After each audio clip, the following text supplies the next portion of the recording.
You know, I could get to like this. The last time I came to Denerim, I stayed at an inn so filthy the bedbugs had fleas. What say you? By all means. And why not? There are many things to enjoy about being a crow in Antiva. You are respected, you are feared, the authorities go out of their way to overlook your trespasses, even the rewards are nothing to turn your nose up at. As for the killing part, well, some people simply need assassinating. Or do you disagree?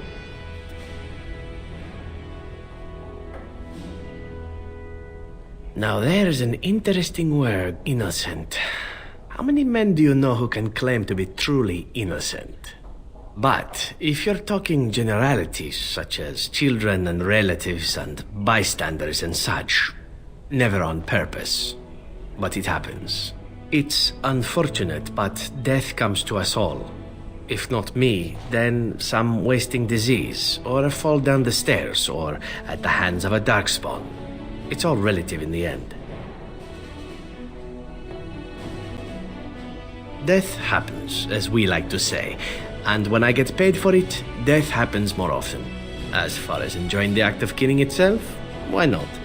There is a certain artistry to the deed, the pleasure of sinking your blade into their flesh and knowing that their life is in your hands.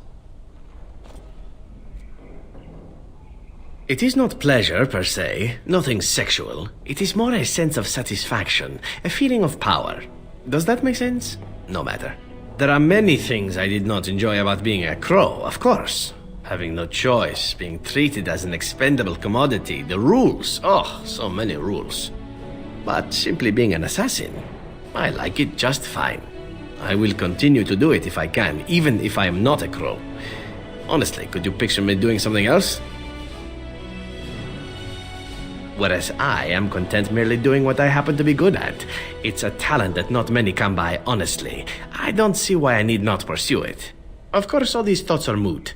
Chances are still good that you and I will perish, eaten by darkspawn or slain by the crows at some point. Very gruesomely, I imagine. But it is pleasant enough to chat about. Come, let's move on while our boots still have some wear in them. What say you? By all means. My adventures? I'm hardly an old man just returned from across the ocean, am I? Should I shake my fist at nearby children while I talk about the good old days? You mean you want to hear about the grueling training? Being locked in an oubliette for weeks at a time? The slavery? The festering injuries? Or are we seeking something more glamorous? Well, that should be easy enough, I think. Let's see, my second mission ever for the crows was a bit intriguing. I was sent to kill a mage who had been meddling in politics. In Antiva, nobody is too important to escape the reach of the crows. They've killed kings and queens. That is simply how it is. As it turned out, the mage in question was quite a delightful young woman. Long, divine legs, as I recall. I caught her in a carriage on her way to escape to the provinces. After I killed her guard, she got down on her hands and knees and begged for her life. Rather aptly, I might add. So I joined her in the carriage for the night and left the next morning.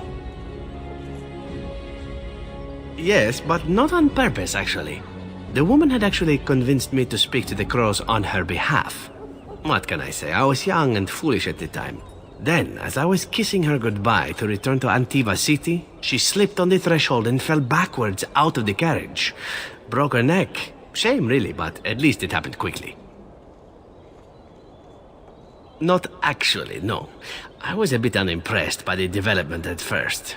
Then I found out that she had told the driver to take her to Janellen instead. She had planned to lose me in the provinces. I would have looked very foolish to the crows. As it was, my master was very impressed that I had done such a fine job of making it look like an accident. The circle of magi was unaware of foul play, and everyone was happier all around. I suppose, but she was dead. She didn't need to be happy. It was after that when I learned that one needn't let a pretty face go to your head. Professionalism was key. That's my moral of the day, you see. without a doubt. But a certain coldness is called for, no? You would think that after all my youth and the hardships of my training, such coldness would have come naturally. Alas, not. But that's enough tale spinning from me for the moment. Talking about the mage has made me a bit nostalgic, I'm afraid. Ah, the good old days. What say you? By all means. Oh, you wish to know about Antiva, do you? The only way to truly appreciate it would be to go there. It is a warm place, not cold and harsh like this Ferelden. In Antiva it rains often, but the flowers are always in bloom, or so the saying goes. It's not really a matter of wanting to go back. I cannot go, at least not yet. I hail from the glorious Antiva city, home to the royal palace. It is a glittering gem amidst the sand, my Antiva city. Do you come from someplace comparable? And it's a fine enough city, I suppose? Though it rather looks like someone spilled all the houses on top of a mountain and called it home, no? You know what is most odd? We speak of my homeland, and for all its wine and its dark-haired beauties and the lilo flutes of the minstrels, I miss the leather the most. I mean the smell. For years, I lived in a tiny apartment near Antiva City's leather-making district, in a building where the crows stored their youngest recruits, packed in like crates. I grew accustomed to the stench, even though the humans complained of it constantly. To this day, the smell of fresh leather is what reminds me most of home more than anything else. Oh, not so long, I know. It is my first time away from Antiva, however, and the thought of never returning makes me think of it constantly. Before I left, I was tempted to spend what little coin I possessed on leather boots I spotted in a store window. Finest Antivan leather, perfect craftsmanship. But I was a fool to leave them. I thought, Zevran, you can buy them when you return as a reward for a job well done. More the fool I, no? True, and it's a comforting thought. One simply never knows what is to come next. How could I have suspected I would end up defeated by a Grey Warden and then spared my life to fight the Darkspawn? I could not. Even Grey Wardens who spare the lives of assassins? Understood. Now, if it is all the same to you, I would prefer not to speak more of Antiva. It makes me wistful and hungry for a proper meal.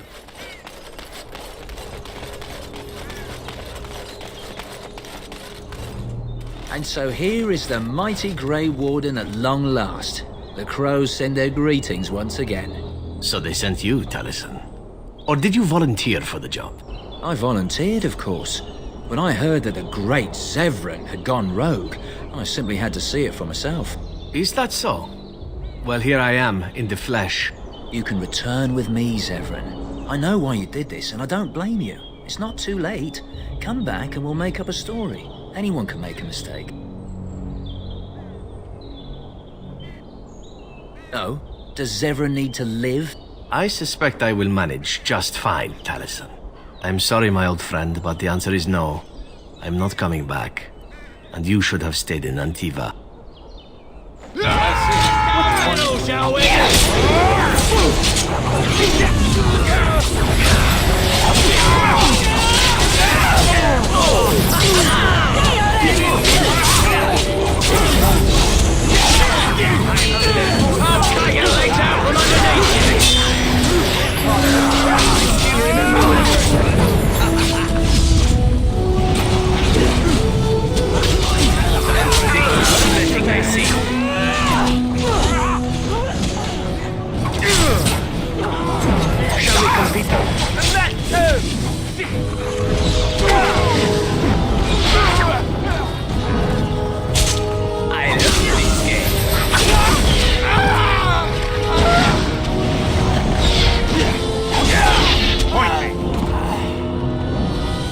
There it is.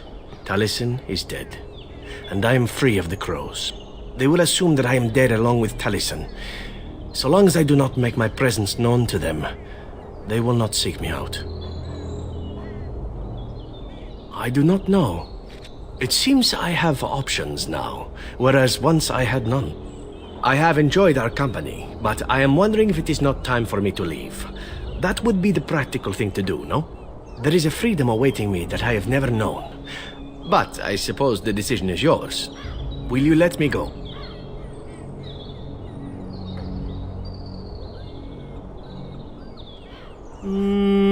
All right. You make a convincing argument. You do seem to stumble onto treasure on a regular basis somehow. Let us return to the task at hand, then. There is still much to be done, yes?